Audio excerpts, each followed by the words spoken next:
Bueno, buenos días. Quería hacer una pequeñísima introducción para esta charla que vamos a tener hoy día sobre el tema fundaciones. Eh, ¿Por qué la hacemos introductoriamente? Ustedes van a ver a continuación de estas palabras unos dibujitos que intentan resumir algo de lo que vimos en la clase de suelos, sus comentarios. Pero la cosa que quería comentarles principalmente es la siguiente. Hay cosas que a veces vemos después en las pruebas finales. Ustedes dirán, bueno, pero falta mucho para ella, pero también está bueno empezar a prepararla desde ahora. La primera idea es que, como van a ver, los dibujos de las fundaciones son los primeros que uno le entrega al ejecutor de la obra, pero no significa eso que sean los primeros que tenemos que pensar. Siempre tenemos que pensar el conjunto de la obra, la totalidad, este concepto que venimos también, como lo vamos a ver también en la charla, hablando desde siempre, que es el concepto de sistema.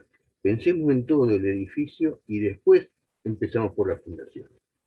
La segunda cosa es que muchas veces, eh, ante un problema de lo que tenemos usualmente como arquitectos, el papel en blanco o la computadora en blanco ahora nos desafía y nos propone que empecemos a trabajar rápidamente. Bueno, esto no tiene que ser así.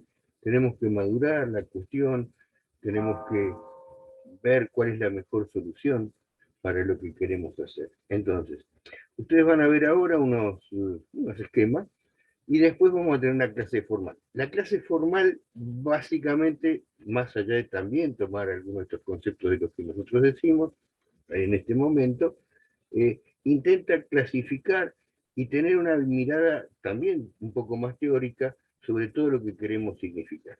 Entonces, vean lo que sigue con atención, no duden en hacer las consultas con los docentes ni bien termine la clase, y vamos a ver si después podemos hacer un cuestionario que nos haga reflexionar sobre todas estas cosas. Bueno, como siempre, el mensaje es que se cuiden, que la pandemia todavía no pasa, que cuiden a los mayores, las vacunas están empezando a llegar, así que esperemos que pronto nos podamos ver en la facultad. Hasta luego.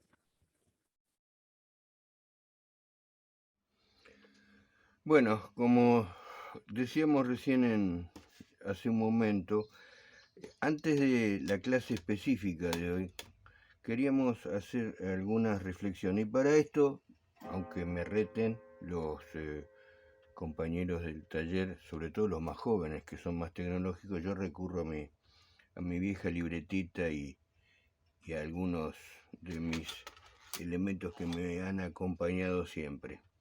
Eh, Porque quería reflexionar sobre dos o tres cosas que ustedes mismos dijeron cuando resolvimos el cuestionario de suelos.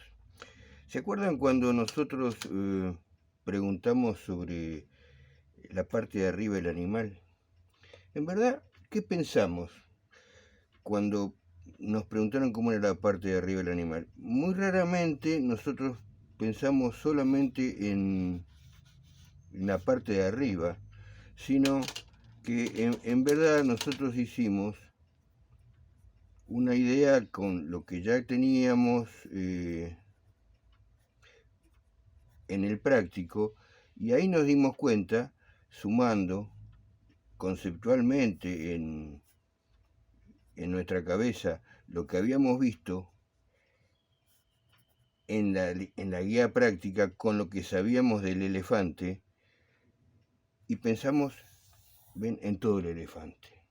Entonces, ahora vamos a ver una clase que tiene que ver con las fundaciones, pero lo que nosotros les vamos a pedir que piensen en todo este animal que estamos construyendo, cada uno en su región bioclimática, con su proyecto, con la memoria descriptiva, de manera que volvamos a esta cosa que ya sabemos.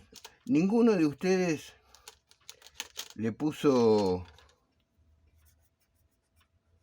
patas de pato al elefante, tampoco patas de garza.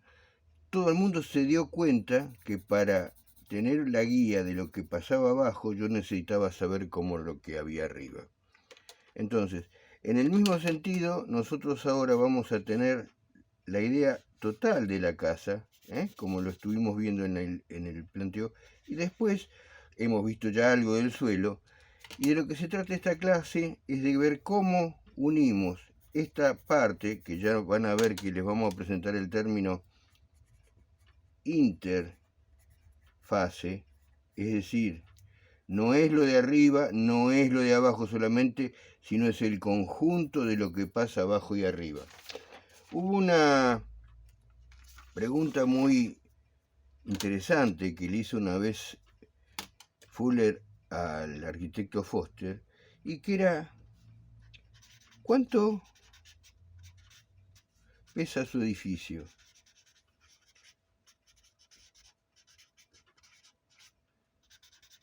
Mr. Foster.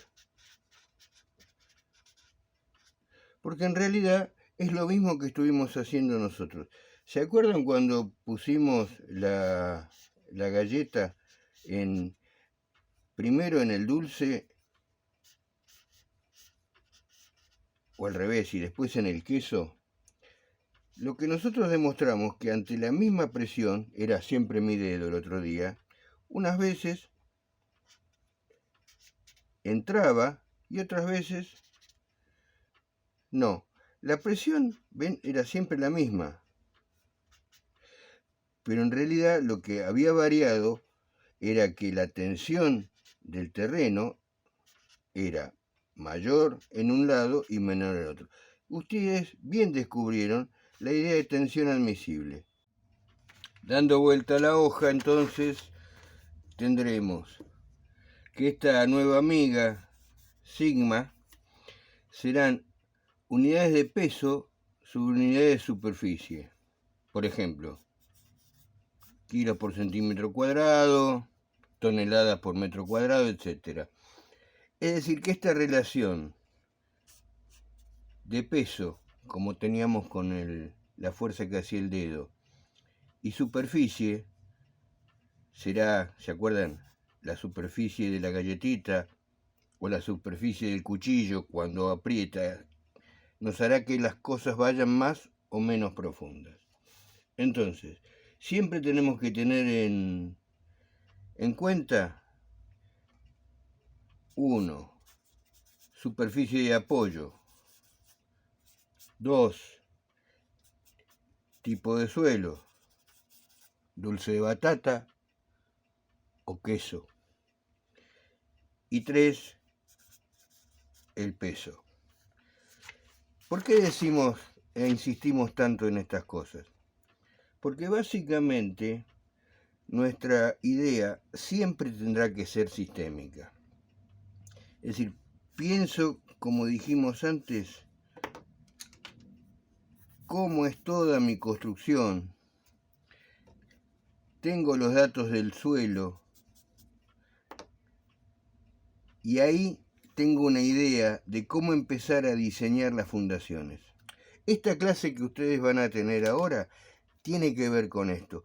No empezamos pensando en las fundaciones y después le ponemos un edificio. Pensamos cómo esto del edificio, a veces nos conviene hacer una volumetría para ver si las cargas bajan puntuales, si bajan uniformemente repartidas, básicamente si tiene cerramientos, si tiene columnas, si tiene losas, todo lo que hace que entendamos más o menos cómo llegan las cargas al piso. Ahí aparece nuestro suelo. Después, ustedes van a ver que a los ejecutores, que son los destinatarios de nuestro legajo constructivo, de nuestra documentación constructiva, nosotros les vamos a dar una serie de planos donde el uno serán las fundaciones. Pero no quiere decir que tengamos que empezar por las fundaciones a pensar el edificio. El edificio lo pensamos en completo, igual que como pensamos el animal la clase pasada.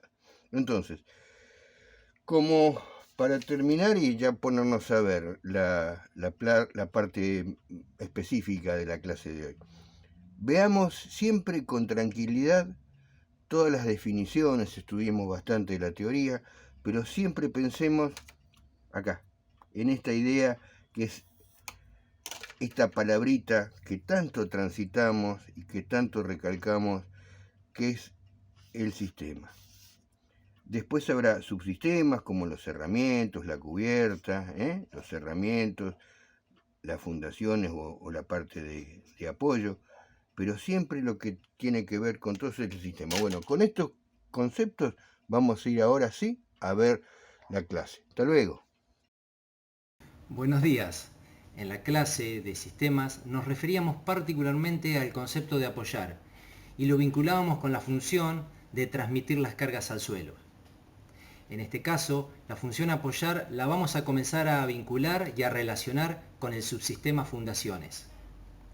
Las fundaciones, en particular, desempeñan un papel importante en la obra de arquitectura, ya que son elementos estructurales que transmiten las cargas de la edificación al suelo, donde se van a tener que apoyar. Las fundaciones constituyen la parte de la estructura encargada de transmitir las cargas al terreno, o plano de fundación. Al momento de realizar el diseño del sistema fundaciones, vamos a tener en cuenta las características del suelo, la resistencia, cómo será la estructura del edificio y cómo será la transmisión de las cargas.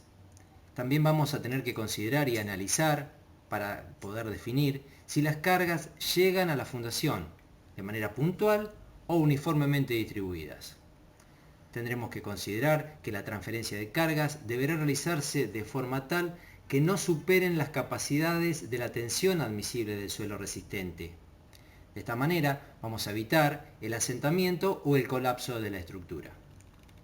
Cuando hacemos referencias a las cargas, estamos considerando el peso propio y las sobrecargas que se generen, las cuales vamos a transferir a través de la fundación al suelo como plano de fundación. Cuando hablamos del plano de fundación, hacemos referencia a la profundidad, donde podemos encontrar una resistencia o una tensión admisible que nos permita absorber y resistir las cargas del edificio. Para analizar los diferentes sistemas de fundaciones, podemos comenzar a clasificarlos de acuerdo a la profundidad y a la forma de transmitir la carga al suelo. Podemos dividirlos en dos grupos de fundaciones, las superficiales o directas y las profundas o indirectas. Dentro del primer grupo, las superficiales, hacemos referencias a las plateas, las lineales, a las zapatas corridas, a las puntuales como pueden ser las bases o las zapatas aisladas. Y dentro del grupo de las profundas o indirectas, a los pilotines o pilotes, los cuales pueden ser in situ, hincados o micropilotes, y los pozos romanos. Si hacemos referencia a las fundaciones directas o superficiales, podemos decir que son aquellas que nos van a permitir transferir las cargas por contacto directo con el suelo como plano de fundación, al cual vamos a poder llegar con excavaciones poco profundas a un estrato de suelo con la resistencia suficiente para poder transferir las cargas. Una de las principales condiciones de este tipo de fundaciones es que no supere la tensión admisible del suelo y que las posibles deformaciones estén dentro de los parámetros admisibles para el tipo de estructuras. Dentro de este grupo de fundaciones podemos hacer referencias a las zapatas corridas, a las bases aisladas y a las plateas de fundación. En las zapatas corridas podemos referirnos a un tipo de fundación que nos va a permitir recibir cargas de muros portantes o pilares que estén ubicados a poca distancia. A este tipo de cargas las definimos como cargas lineales. El apoyo de las fundaciones es continuo y el ancho es variable, en correspondencia con la carga y la resistencia del suelo. Las zapatas corridas podrán contar con viga superior, la cual le va a proporcionar mayor rigidez al sistema de fundación. En estos casos, el plano de fundación se va a encontrar a escasa profundidad, como podemos ver en la imagen superior. Las características del suelo de fundación estarán en relación a resistencias medias o altas. En el plano que acompañamos para poder ver la representación, podemos reconocer algunos refuerzos verticales acompañando al muro portante. y la resolución de zapatas corridas, centradas y excéntricas según sea la relación o la condición de borde. En la imagen de las obras podemos ver dos zapatas con vigas central y con refuerzos verticales. Las bases aisladas o zapatas aisladas son fundaciones que las podemos agrupar dentro de las directas o superficiales. Cada base estará preparada para recibir la carga de una columna y es la encargada de transferir las cargas al terreno a través de la superficie de apoyo o contacto. Las dimensiones estarán en relación a la carga que se necesite distribuir y a la resistencia del suelo. En este caso, el suelo de fundación tendrá una resistencia media o alta. Las bases podrán adoptar una forma de pirámide truncada, la cual tiene por finalidad disminuir el volumen de hormigón en los bordes y aumentar el espesor hacia la parte central, donde se encuentra ubicado el tronco de columna. Esta zona es la más comprometida por los esfuerzos de punzonado y corte.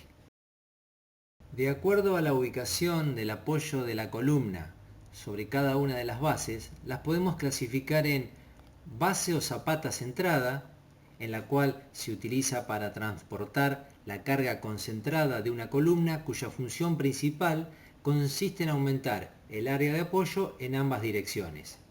En este caso, el eje de la columna será coincidente con el centro de la base y la superficie de la base puede ser de forma cuadrada o rectangular. También podemos hacer referencia a las bases o zapata excéntrica o base o zapata en esquina. En este caso, las cargas que reciben lo hacen en forma descentrada, por lo que se producen momentos de vuelco, los cuales habrá que contrarrestar con vigas que estén preparadas para absorber esfuerzos como tensores. La excentricidad puede ser simple o doble y estará dada por cuestiones constructivas como pueden ser situaciones de vínculos con ejes medianeros o relaciones de bordes con líneas municipales.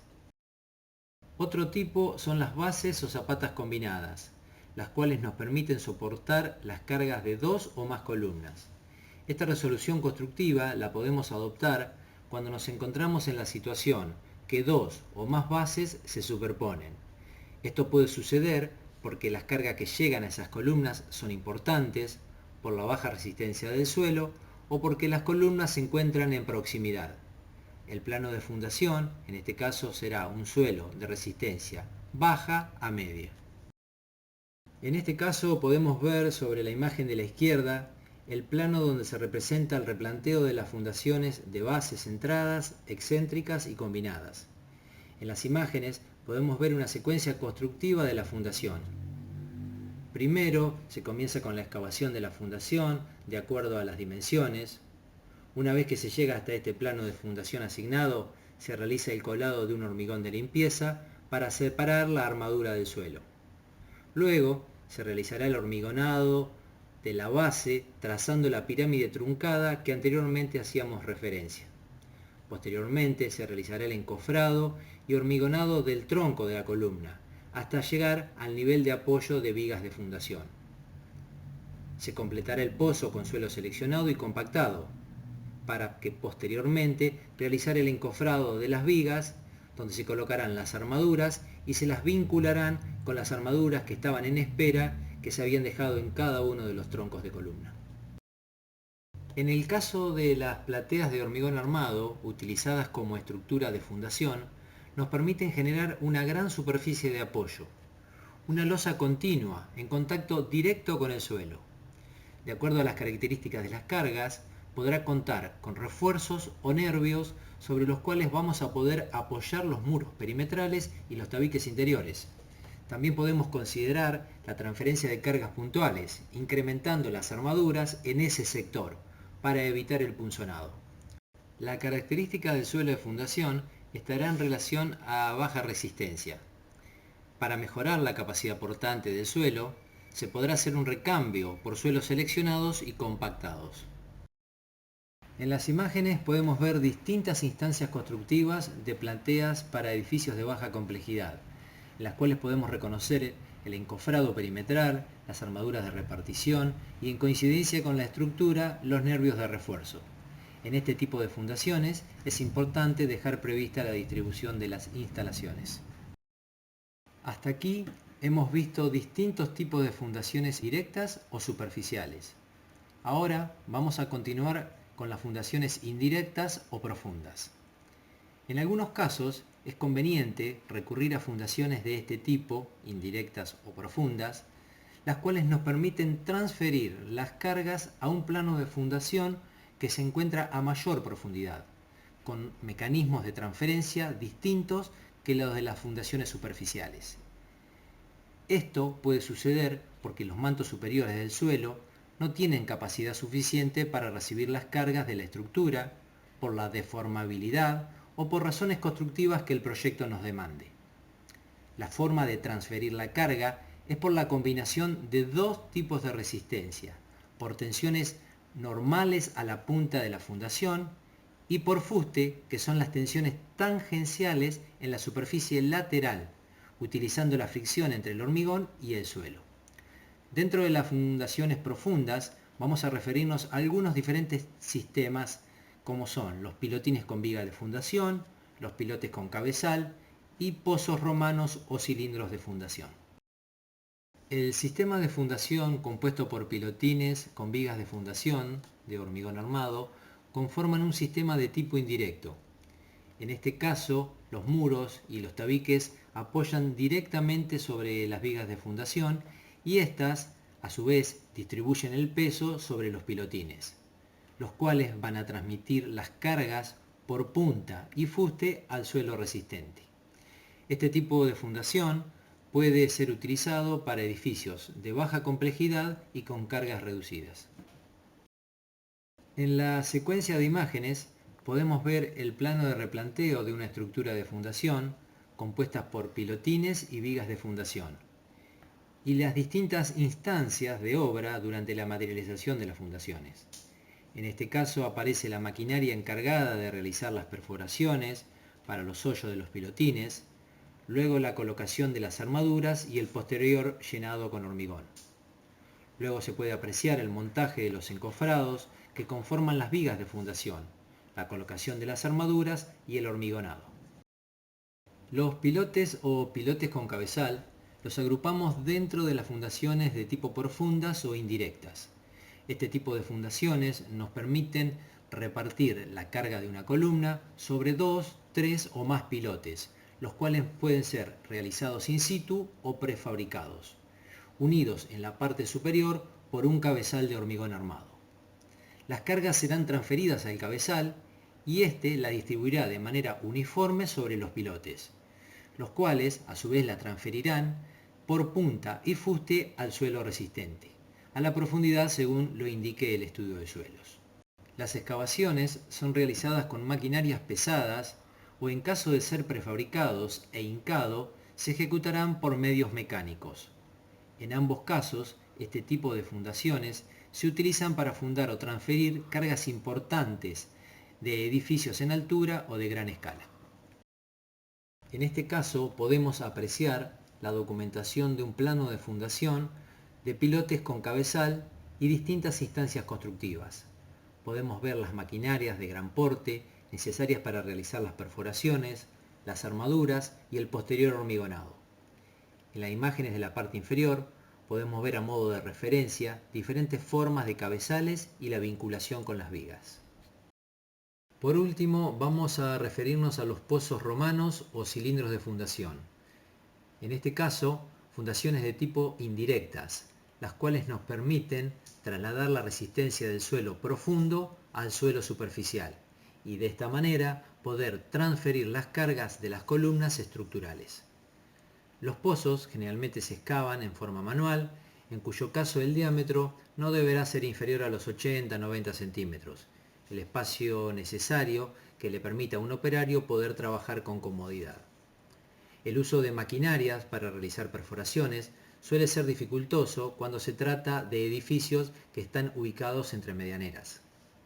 La parte inferior del pozo se completa con hormigón H8 de baja resistencia, mientras que el tercio superior, donde se colocan los canastos con las armaduras resistentes, se lo completa con hormigón H21 de mayor resistencia a la compresión. Este sistema de fundaciones es generalmente empleado en edificios en altura. En la primera parte de esta presentación hemos realizado un recorrido general sobre los distintos sistemas de fundación y la transferencia de las cargas al suelo como plano de fundación. Esperamos que sea de utilidad para continuar avanzando con el desarrollo del trabajo práctico. Como parte de esta presentación nos va a acompañar el profesor Gustavo Cremacci, que va a hacer referencia a la documentación del proyecto constructivo. ¿Cómo les va? Queríamos hacer un repaso muy breve a partir de la colaboración de dos o más estudiantes que ya han trabajado con nosotros y que obviamente no saben nada, que estamos usando sus dibujos como para conversar con ustedes alrededor del proceso del trabajo práctico. Pero antes de eso, yo quería que recordáramos los objetivos, dentro de los objetivos del TP2 de este año, lo que pusimos en la introducción. Voy a empezar, si ustedes la tienen a mano, por casi el último renglón. El dibujo que hacemos los arquitectos termina siendo para el constructor. Es el que le permite al ejecutor saber todo lo que necesita para construir, respondiendo todas las preguntas que a cada paso y en cada etapa le surjan.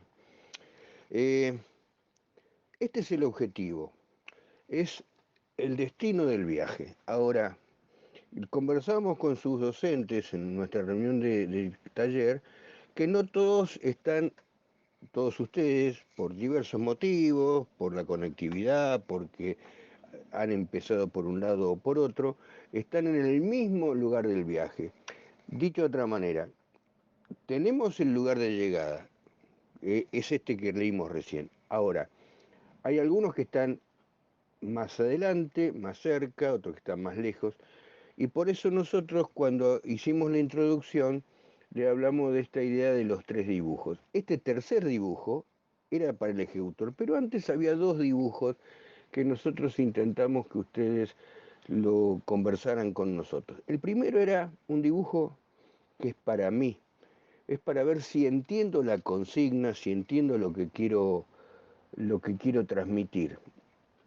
Si me di cuenta como arquitecto cuál era la idea de lo que había que hacer. No siempre esto lo tenemos claro. La única manera que hay de probarlo es confrontarlo primero conmigo y con mi grupo, obviamente. Cuando uno habla en singular, en el caso nuestro estamos hablando del grupo de trabajo, si lo que estamos intentando hacer tiene que ver con la consigna. Fíjense, eh, en el trabajo anterior nos preguntamos cómo está construido.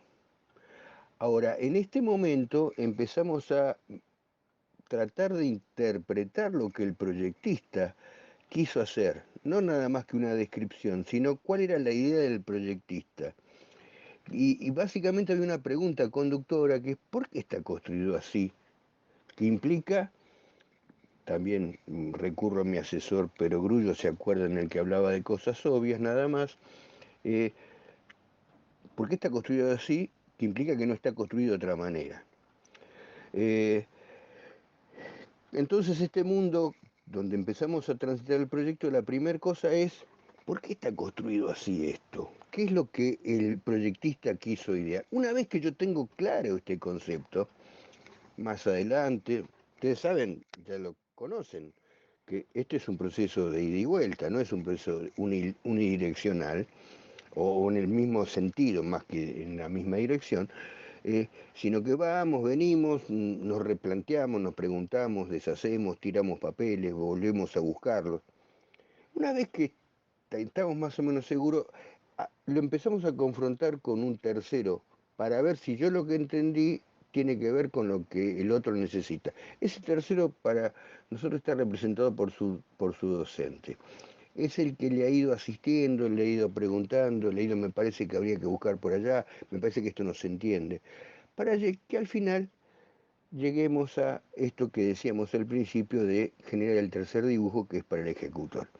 Con estos parámetros es que vamos a analizar lo que tenemos entre manos.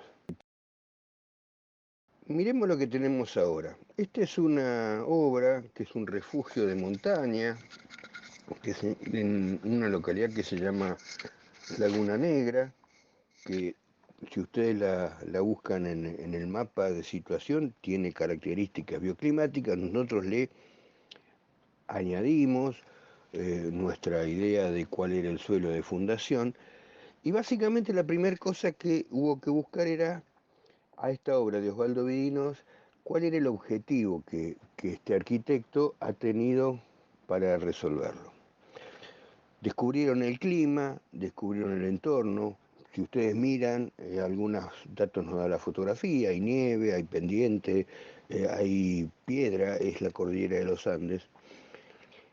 Y ahí aparecen algunas ideas de distintos estudiantes que si ustedes la recorren, empecemos de arriba abajo, básicamente están intentando con su determinación, primero entender qué era lo que necesitaba hacer, refugiarse, hacer algo que me permitiera a mí, que estaba transitando ese lugar de alguna manera agresivo, inhóspito, con mucha diferencia de temperatura entre afuera y adentro, eh, que me permitiera a mí mantener el calor de mi cuerpo, encontrar vituallas, alimentos, y para eso tenía que separar claramente el adentro y el afuera. También aparece un techo en pendiente, hay nieve, y aparece un tipo de suelo que me permite, una vez que yo determino cómo voy a fabricar mi pullover, miren ustedes las imágenes, aparecen dobles paredes, fundaciones, eh, y acá les queremos comentar una cosa. No tomen esto como la guía de receta. Ustedes saben que este taller va en contra de las recetas. No todo lo que está dibujado está bien desde el punto de vista técnico. Sin embargo, nuestro objetivo en este año, que es introductorio, es acompañarlos en su propio viaje. Descubrir a través de las cosas donde hay aciertos y donde hay errores, cuál es el mejor camino para llegar a ese tercer dibujo, que es el que nuestro ejecutor va a necesitar para construirlo.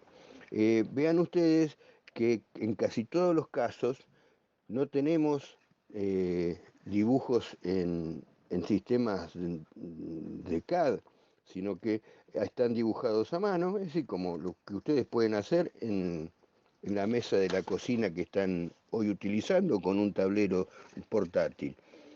Y después, vamos a la segunda página, aparecen otros datos que el ejecutor irá a necesitar. Si yo planifico un esquema constructivo, es decir, de abajo arriba, voy a necesitar saber en sucesivos cortes horizontales, como si yo seccionara a distintas alturas la construcción, cómo son los elementos, cómo son los componentes y cómo es esa pared que yo diseño en cada estadio de la altura, cómo son las aberturas, cómo voy a colocar la cubierta. Y a veces necesito también asistirme con un corte, porque el corte es el que me va a permitir a mí saber cómo es en una cuestión ideal, como sabemos que es el corte, cuando yo la miro de perfil, pero no ya desde afuera, sino desde adentro de la construcción, esto me permite ver cómo es la estructura de los entrepisos, cómo hago para subir a cada uno, etcétera, etcétera. Ahora seguimos. Recién habíamos hablado algo de los cortes. Eh, el corte me permite ver alturas interiores, la mirada para el arquitecto, de cómo es una pared, y una cuestión que también es central. El corte es voy a usar una expresión surrealista, no se la cuenten ustedes a nadie. El corte es una cosa mágica, me permite ver al mismo tiempo adentro y afuera, cosa que en términos generales únicamente los arquitectos ven. Eh, Acuérdense siempre que estamos proyectando, estamos viendo esto antes que pase. Eh, Como dijimos en la introducción, estamos intentando introducirnos en el pensamiento del autor. ¿Eh? Y cuando el autor piensa el afuera, aparecen las fachadas.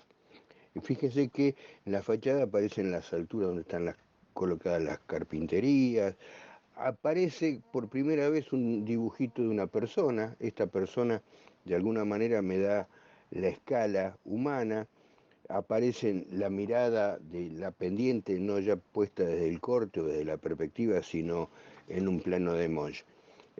Y aparecen algunas cuestiones donde colabora con el corte, donde vi las fundaciones, en un lugar donde el cero aparece ya separando lo opaco, que es el suelo, de lo visible, que es la parte superior de la vivienda. Y ahí aparecen, como ustedes habrán visto en todas estas láminas, aparecen unas cuantas anotaciones que tienen que ver con, en esta idea de información complementaria, que colaboran con el dibujo para que el ejecutor lo entienda mejor. No es todo lo que necesita el ejecutor, pero eso lo irán aprendiendo en otros años de la carrera. Esta es otra vivienda, está puesta en otro sitio, le hemos dado otro suelo, con el mismo ejercicio que están haciendo ustedes ahora. Hemos sustituido las condiciones originales donde está la vivienda armada por otras irreales. En el caso de ustedes tienen una en el norte, una en la costa de la provincia de Buenos Aires y una en el sur, como para ver cómo se comportaría o qué cambios debería uno prever para adaptar la vivienda esta, manteniendo la idea arquitectónica del autor al nuevo emplazamiento. Entonces aparecen una lámina general donde están puestas las indicaciones climáticas, topográficas, etcétera, con las orientaciones, la implantación en el lugar. En ese punto me parece que es muy interesante que ustedes vean que la información que nosotros empezamos a poner, que de alguna manera estas primeras láminas es un poco más teórica, en realidad le estamos poniendo para interpretar lo que pasa en la casa. Lo que nosotros tenemos es ver cómo coordinamos esta información que de alguna manera nos dice por qué pasan las cosas con el lugar donde las cosas pasan, que es la vivienda. Eh, Aparecen datos de materiales y después aparecen esquemas que vuelvo a decir una cosa que dijimos en el otro trabajo, no necesariamente están todas correctas, sino que en realidad lo que intentamos es acompañar a cada uno de ustedes en el viaje que están haciendo hacia aquel dibujo que permita, a través de la documentación de obra, que el ejecutor haga las cosas como ustedes las han pensado. Fíjense que también vamos a pasar de lámina, aparecen también cortes que nos permiten ver lo que Juan remarca tanto siempre, que son las fases, es decir, apoyar, envolver y cubrir, y las interfaces, es decir, lo que pasa en el lugar donde el cimiento o la fundación se empieza a hacer muro o envolvente, donde el envolvente se empieza a hacer cubierta, y aparecen ahí algunas cosas que son lo que nosotros decimos el tejido conectivo de la vivienda. ¿Eh? El tejido conectivo es aquel que conecta, mírense ustedes ahora la mano, lo que conecta una falange con otra. Hay una cosa que tiene una forma y una contraforma en los huesos, pero aparece otro tejido que es más flexible, aparecen nervios, aparece el sistema. Entonces, la idea que queremos transmitir con esta breve descripción de todos los trabajos es que no tengan temor al error. Obviamente no estamos diciendo, y ustedes lo entienden bien, que no estamos proponiendo que erren a propósito. Estamos diciendo, vos creá, intentá convencerte, convencernos, y en esta búsqueda iremos construyendo la documentación que necesita el ejecutor. Bueno, con esto terminamos, apoyamos lo que están haciendo ustedes, le queríamos dar una guía, No estamos buscando la hiperperfección del dibujo, sino que el dibujo refleje la atención, los nervios y la búsqueda que ustedes tienen de las cosas. Eh, Ustedes saben el trabajo que están haciendo todos sus docentes y verdaderamente nosotros queremos decirles que estamos hasta acá muy orgullosos del trabajo que también están haciendo ustedes, porque entre todos hacemos un equipo que desde un lado y desde el otro intentamos que la Universidad de La Plata y la Facultad de Arquitectura esté a la altura de las circunstancias de esta cuestión tan tensa, tan grave que nos está envolviendo a todos, que es la pandemia. Cuídense mucho, eh, traten de transmitirnos las dudas, traten de estudiar todo lo que puedan y vean que esta es una hermosa carrera que necesita de todos nosotros y que fundamentalmente es necesaria para la gente. Fíjense si no, como el hábitat, cuando no se entiende, el hábitat cuando es marginal, lo que está pasando en las villas, cómo repercute en la salud de la gente. Las mayores pérdidas se están dando en los lugares más vulnerables. De esto los arquitectos van a tener que opinar mucho en el futuro y por eso hay que empezar desde el lugar donde nosotros estamos, que es en el primer tercio de la carrera, a ser muy firmes y muy ambiciosos para poder ser los mejores arquitectos de todos. Hasta luego. Para finalizar la presentación de esta clase, queremos compartir con ustedes los distintos medios a través de los cuales podemos encontrarnos y estar comunicados.